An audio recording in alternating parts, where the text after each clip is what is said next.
اعوذ باللہ من الشیطان الرجیم بسم اللہ الرحمن الرحیم۔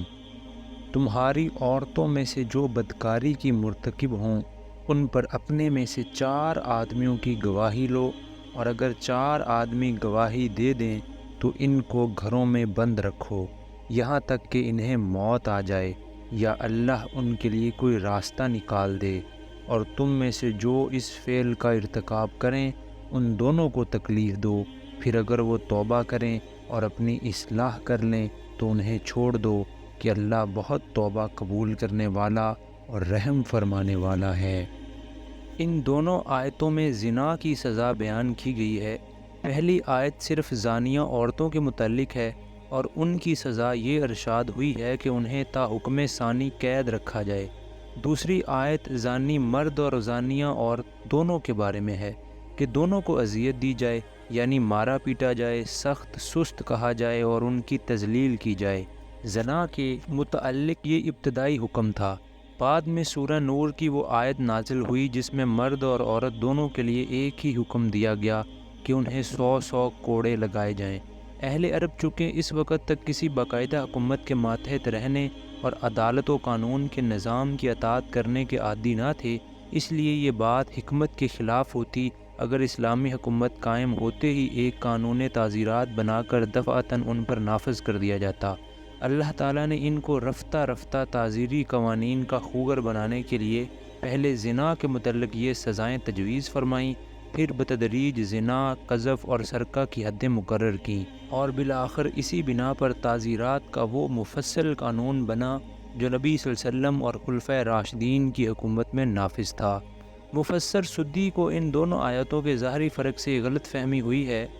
کہ پہلی آیت منکوحہ عورتوں کے لیے ہے اور دوسری آیت غیر شادی شدہ مرد و عورت کے لیے، لیکن یہ کمزور تفسیر ہے جس کی تائید میں کوئی وزنی دلیل نہیں، اور اس سے زیادہ کمزور بات وہ ہے جو ابو مسلم اصفہانی نے لکھی ہے کہ پہلی آیت عورت اور عورت کے ناجائز تعلق کے بارے میں ہے اور دوسری آیت مرد اور مرد کے ناجائز تعلق کے بارے میں ہے۔ تعجب ہے ابو مسلم جیسے ذی علم شخص کی نظر اس حقیقت کی طرف کیوں نہ گئی کہ قرآن انسانی زندگی کے لیے قانون و اخلاق کی شاہراہ بناتا ہے اور انہی مسائل سے بحث کرتا ہے جو شاہراہ پر پیش آتے ہیں۔ رہی گلیاں اور پگڈنڈیاں تو ان کی طرف توجہ کرنا اور ان پر پیش آنے والے ضمنی مسائل سے بحث کرنا کلام شاہانہ کے لیے ہرگز موضوع نہیں ہے۔ ایسی چیزوں کو اس نے اجتہاد کے لیے چھوڑ دیا ہے۔ یہی وجہ ہے کہ عہد نبوت کے بعد جب یہ سوال پیدا ہوا کہ مرد اور مرد کے ناجائز تعلق پر کیا سزا دی جائے تو صحابہ کرام میں سے کسی نے بھی یہ نہ سمجھا کہ سورہ نساء کی اس آیت میں اس کا حکم موجود ہے۔ ہاں، یہ جان لو کہ اللہ پر توبہ کی قبولیت کا حق انہی لوگوں کے لیے ہے جو نادانی کی وجہ سے کوئی برا فعل کر گزرتے ہیں اور اس کے بعد جلدی ہی توبہ کر لیتے ہیں۔ ایسے لوگوں پر اللہ اپنی نظر عنایت سے پھر متوجہ ہو جاتا ہے، اور اللہ ساری باتوں کی خبر رکھنے والا اور حکیم و دانا ہے۔ مگر توبہ ان لوگوں کے لیے نہیں ہے جو برے کام کیے چلے جاتے ہیں یہاں تک کہ جب ان میں سے کسی کی موت کا وقت آ جاتا ہے اس وقت وہ کہتا ہے کہ اب میں نے توبہ کی، اور اسی طرح توبہ ان کے لیے بھی نہیں ہے جو مرتے دم تک کافر رہیں۔ ایسے لوگوں کے لیے تو ہم نے دردناک سزا تیار کر رکھی ہے۔ توبہ کے معنی پلٹنے اور رجوع کرنے کے ہیں۔ گناہ کے بعد بندے کا خدا سے توبہ کرنا یہ معنی رکھتا ہے کہ ایک غلام جو اپنے آقا کا نافرمان بن کر اسی سے منہ پھیر گیا تھا اب اپنے کیے پر پشیمان ہے اور اطاعت و فرما برداری کی طرف پلٹ آیا ہے، اور خدا کی طرف سے بندے پر توبہ یہ معنی رکھتی ہے کہ غلام کی طرف سے مالک کی نظر عنایت جو پھر گئی تھی وہ از سر نو اس کی طرف منعطف ہو گئی۔ اللہ تعالیٰ اس آیت میں فرماتا ہے کہ میرے ہاں معافی صرف ان بندوں کے لیے ہے جو قصدن نہیں بلکہ نادانی کی بنا پر قصور کرتے ہیں، اور جب آنکھوں پر سے جہالت کا پردہ ہٹتا ہے تو شرمندہ ہو کر اپنے قصور کی معافی مانگ لیتے ہیں۔ ایسے بندے جب بھی اپنی غلطی پر نادم ہو کر اپنے آقا کی طرف پلٹیں گے اس کا دروازہ کھلا پائیں گے۔ مگر توبہ ان کے لیے نہیں ہے جو اپنے خدا سے بے خوف اور بے پرواہ ہو کر تمام عمر گناہ پر گناہ کیے چلے جائیں اور پھر عین اس وقت جب کہ موت کا فرشتہ سامنے کھڑا ہو معافی مانگنے لگیں۔ اسی مضمون کو نبی صلی اللہ علیہ وسلم نے ان الفاظ میں بیان فرمایا ہے کہ اللہ بندے کی توبہ بس اسی وقت تک قبول کرتا ہے جب تک کہ آثار موت شروع نہ ہوں، کیونکہ امتحان کی مہلت جب پوری ہو گئی اور کتاب زندگی ختم ہو چکی تو اب پلٹنے کا کون سا موقع ہے۔ اسی طرح جب کوئی شخص کفر کی حالت میں دنیا سے رخصت ہو جائے اور دوسری زندگی کی سرحد میں داخل ہو کر اپنی آنکھوں سے دیکھ لے کہ معاملہ اس کے برعکس ہے جو وہ دنیا میں سمجھتا رہا، تو اس وقت معافی مانگنے کا کوئی موقع نہیں۔ اے لوگو جو ایمان لائے ہو، تمہارے لیے یہ حلال نہیں ہے کہ زبردستی عورتوں کے وارث بن بیٹھو، اور نہ یہ حلال ہے کہ انہیں تنگ کر کے اس مہر کا کچھ حصہ اڑا لینے کی کوشش کرو جو تم انہیں دے چکے ہو۔ اس سے مراد یہ ہے کہ شوہر کے مرنے کے بعد اس کے خاندان والے اس کی بیوہ کو میت کی میراث سمجھ کر اس کے والی وارث نہ بن بیٹھیں۔ عورت کا شوہر جب مر گیا تو وہ آزاد ہے، عدت گزار کر جہاں چاہے جائے اور جس سے چاہے نکاح کر لے۔ ہاں، اگر وہ کسی صریح بد چلنی کی مرتکب ہو تو ضرور تمہیں تنگ کرنے کا حق ہے۔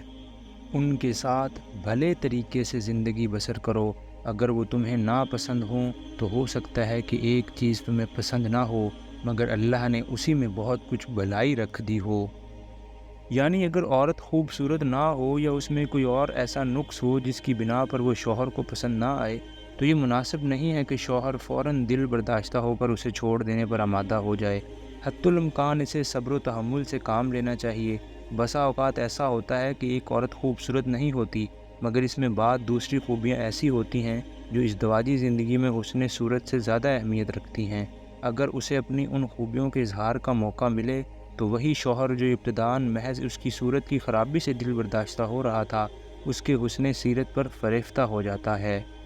اسی طرح بسا اوقات ازدواجی زندگی کی ابتدا میں عورت کی باتیں شوہر کو ناگوار محسوس ہوتی ہیں اور وہ اس سے بددل ہو جاتا ہے، لیکن اگر وہ صبر سے کام لے اور عورت کے تمام امکانات کو برے کار لانے کا موقع دے تو اس پر خود ثابت ہو جاتا ہے کہ اس کی بیوی برائیوں سے بڑھ کر خوبیاں رکھتی ہے۔ لہذا یہ بات پسندیدہ نہیں ہے کہ آدمی ازدواجی تعلق کو منقطع کرنے میں جلد بازی سے کام لے۔ طلاق بالکل آخری چارہ کار ہے جس کو ناگزیر حالات ہی میں استعمال کرنا چاہیے۔ نبی صلی اللہ علیہ وسلم کا ارشاد ہے کہ طلاق اگرچہ جائز ہے مگر تمام جائز کاموں میں اللہ کو سب سے زیادہ ناپسند اگر کوئی چیز ہے تو وہ طلاق ہے۔ دوسری حدیث میں ہے کہ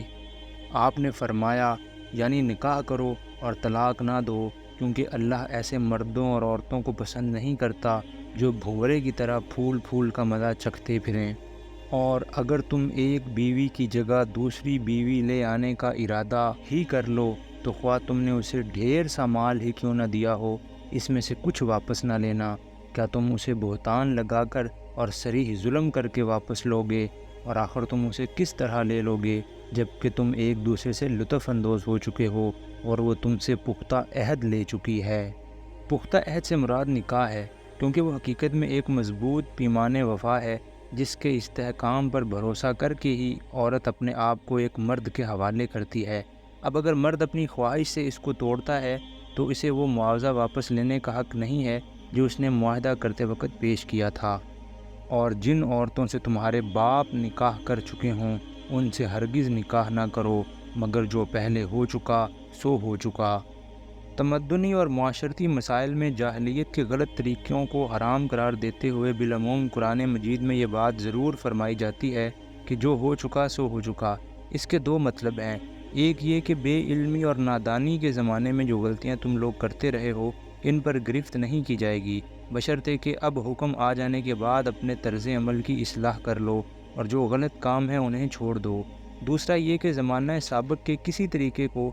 اب اگر حرام ٹھہرایا گیا ہے تو اس سے یہ نتیجہ نکالنا صحیح نہیں ہے کہ پچھلے قانون یا رسم و رواج کے مطابق جو کام پہلے کیے جا چکے ہیں ان کو کالعدم اور ان سے پیدا شدہ نتائج کو ناجائز اور عائد شدہ ذمہ داریوں کو لازماً ساقط بھی کیا جا رہا ہے۔ مثلاً اگر سوتیلی ماں سے نکاح کو آج حرام کیا گیا ہے تو اس کے معنی یہ نہیں ہے کہ اب تک جتنے لوگوں نے ایسے نکاح کیے تھے ان کی اولاد حرامی قرار دی جا رہی ہے اور اپنے باپوں کے مال میں ان کا حق وراثت ساقط کیا جا رہا ہے۔ اسی طرح اگر لین دین کے کسی طریقے کو حرام کیا گیا ہے تو اس کا مطلب یہ نہیں ہے کہ پہلے جتنے معاملات اس طریقے پر ہوئے ہیں انہیں بھی کالعدم ٹھہرا دیا گیا ہے اور اب وہ سب دولت جو اس طریقے سے کسی نے کمائی ہو اس سے واپس لی جائے گی یا مال حرام ٹھہرائی جائے گی۔